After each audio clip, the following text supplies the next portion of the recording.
السلام علیکم شیخ صاحب، ہم آپ کو سلام کرتے ہیں، اور یہ وہ سلام نہیں ہے جو سب لوگ ایک دوسرے کو کرتے ہیں۔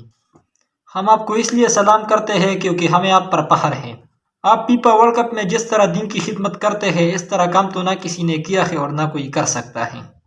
ہم بے حد خوش ہیں، ہم مسلمانوں کو پھر سے ایک امید ملا کہ اب بھی کوئی ہے جو دین اسلام کی قدر جانتا ہے۔ اللہ آپ کی حفاظت کرے، اللہ آپ کو زندگی دے تاکہ اس طرح مسلمانوں اور دین اسلام کی خدمت کریں۔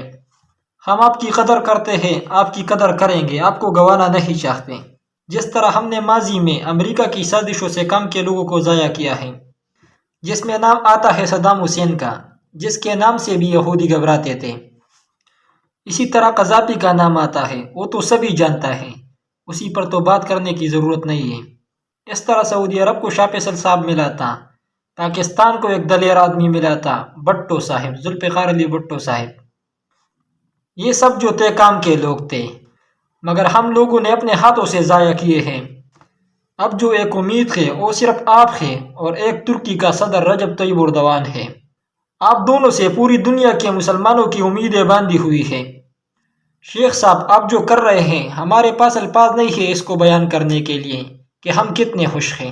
آپ ہمارے لیے یعنی سب مسلمانوں کے لیے ایک رول ماڈل ہیں، اور ہم دعا کرتے ہیں کہ اللہ تعالی ہم کو بھی ایک ایسا حکمران دے جس میں غیرت ہو، جو مسلمانوں اور دین اسلام کی خدمت کرے۔ اور ہمیں لگتا ہے کہ مسلمان جلد ہی غفلت کی نیند سے اٹھنے والے ہیں، اور انشاءاللہ جلد ہی ساری دنیا میں اسلام کا جھنڈا لہرائے گا، جس طرح آپ نے لہرایا۔